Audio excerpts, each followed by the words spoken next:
Hey, what's up everybody? Before I open this up, I wanted to show you the cleaner that I use for going over the switches and the pin connector in the cartridge slot and the power supply and all that stuff on it for where you plug in. And right off the bat, this stuff has saved a lot of the systems that I picked up, to where one of the Ataris that I got from swap meet was just nasty ass dirty. You could tell it was left in somebody's garage, just sitting there rotting away. And it's one where this guy's not that bad, but they'd wiped off the outside. It was that one that I got for $3 at the swap meet. It looked really pretty on the outside. When I opened it up, it was not rusty, but just filthy dirty. And right off the bat, the reset and the game select switches, when you push down on them, as in the Atari ones are bigger, so a little bit longer to go, they just moved really slow. So a lot of gunk in there just grabbing onto it.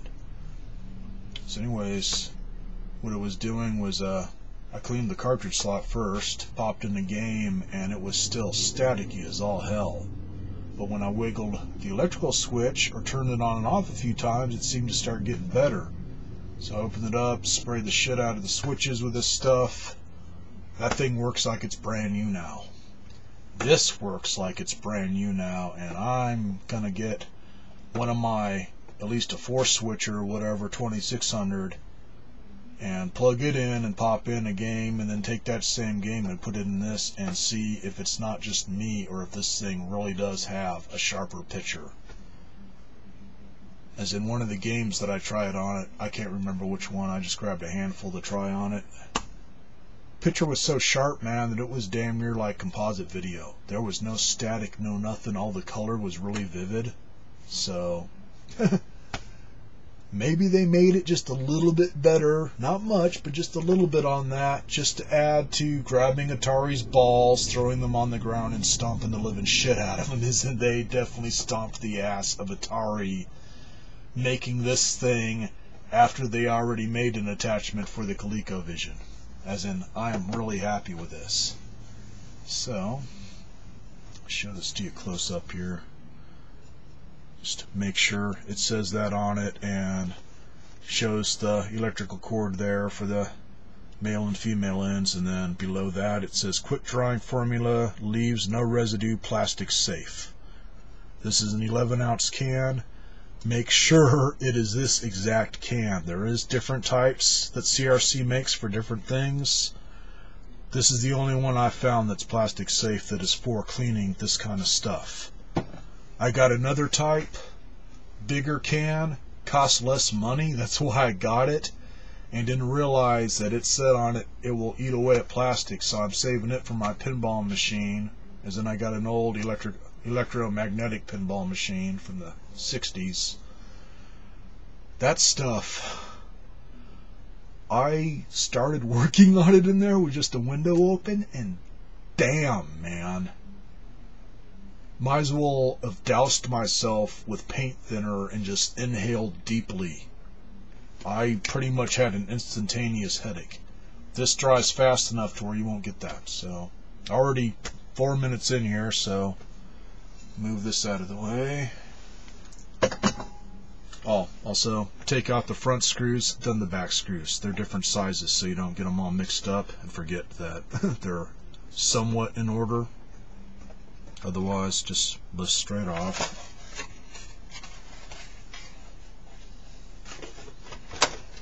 He could have cleaned this, but because it wasn't filthy, so it could just be he had it sitting around for a while before he put it up for sale, and it just kind of got dirty again, but it wasn't really that bad. Anyways, for this one, right off the bat, if you look at these, and if you have a 2600 and have opened it up, you'll know that they are bigger, and also the ends aren't covered with metal here to where everything is encased in metal. They're exposed to where you can look inside and see the mechanism. That's a lot of the reasons why the Ataris will get dirty really fast if they're sitting in a place where you're just not taking care of it.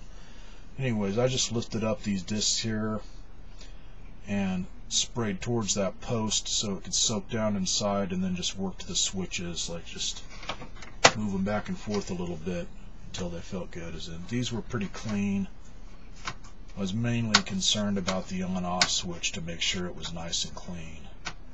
So now all that's good, and then on these, I'll show you about how much here. And have one of the joysticks or whatever, depending on the system, have one of the controllers or whatever available, so as soon as you spritz this, plug in the controller and then unplug it and plug it back in a few times. So you're working it on the pins. That will help on cleaning it, and will also clean the pins inside the controller. It's about that much, and then just start working the controller in and out. And then on the cartridge slot,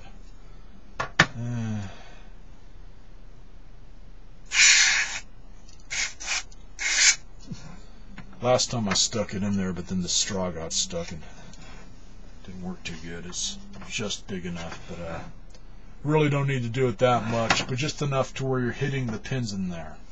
And then pop in a cartridge, take it out, put it back in. Same thing as the controller, a few times, so you're working the gunk or anything that's stuck onto those pins off of it.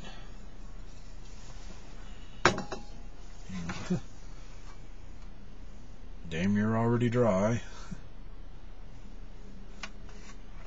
And let's see. Did the little jack here on the power supply too. That I just stuck the straw inside of there and gave it a good spritz. Same thing on the RF. Stuck it inside that little hole, gave it a good spritz, and then just wiped down the outside. And then the switch here for the channel select. Move it to whatever side, and the side that's not on is, right now it's on channel 2. Spray the opposite, and then just start moving the switch back and forth, and that'll get it in there good enough. Same thing on the front here for the game select switches. Other than that, man, not much else to clean on this. Pretty trippy looking circuit board. I've never seen one to where the entire top of the circuit board looks like a freaking copper penny. It is really pretty looking. It's got this nice shine to it. I'm used to ones to where it's either tan colored or different shades of green. Not like this, so kind of unique. So that's about all I can show you. I'm not going to take the board out because I can tell that it's been cleaned under it. I don't see any dirt, so no use for that. Top back on this thing. This is why I like the old systems, man. Unless you get one to where the chips are fried, they're pretty easy to mess with. I mean, this is pretty basic electronics here. And say, I will be taking one of these apart to show you guys. I already did, and these were cleaned. He obviously went through these, especially for the joystick here. I thought it was outright on a spring. It's not. The connectors are not even connectors, but the contacts that hit the metal inside here for the circuit board to make it work, they also work as the spring. It is very unique on how they did it. Same thing with the fire button. Only thing that's common to the old 2600s is this. That's typical, but everything else about it, man, it's pretty unique. And they seem really responsive. Might use those for a little bit, and then I'll put them away so they stay nice and use my Wicco stick or whatever. But not bad at all. Put this on hold here so I can move my cam.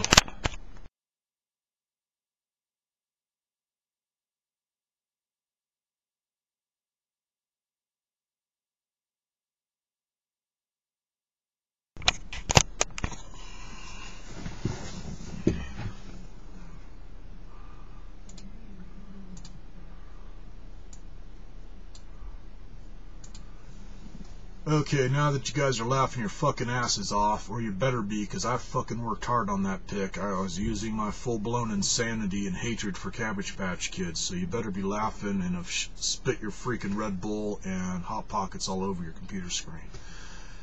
Anyways, to take your mind off Cabbage Patch Kids, went to Walmart today after picking this up, and I'd swear it was the same mobile Lard Rover infiltrator unit that I saw last time cruising through the store. That's something that I'm going to be needing one of these days, not because I got a gut, but because my back is messed up, I've got a bulging disc, and I've also got arthritis in my feet. Just a little bit here. There. Damn thing was ready to fall off. But it's one of the things I get to look forward to, is one of those... Can you fucking get that for me off the top shelf, sir? Certainly, asshole. That's basically what I was following, man. This lady was rude as fuck, and her ass was engulfing this fucking thing, man. Last time, she was on one of the... If it's the same lady, man, it could be your fucking sister, man. Maybe your daughter. Maybe your grandma. Don't know, but, last time it was on one of those freaking store-type ones that's bigger. This time it was one of those ones that I'm pretty sure she exceeded the 200-pound weight limit for this little poor fold-up cart. But damn, man, her butt just engulfed it. I'm a heavy guy, man. I'm allowed to tell fatness jokes. That's what I do. But that's my Walmart story for the day, man. I get over the flu feeling good, and then there's always something to make me feel sick again. As in, Kingman be a Krispy Kreme paradise. Later. Hope you guys enjoyed the vid. I'm going to do the other one tomorrow, man. I'm getting burned out here. Did too damn much today, so... definitely take one of those apart just to show you, man. But, wondering if the ones for the Columbia House system are just as good, since they look just like this. And he does have one of those systems on the site, but it's like 80 freaking bucks, and no way am I going to spend that much for one that basically looks just like this damn near. It says Columbia House on it, so yeah, it's rare, but not rare enough for me. It would have to be like one of the heavy sixers or something at that price. Catch y'all later.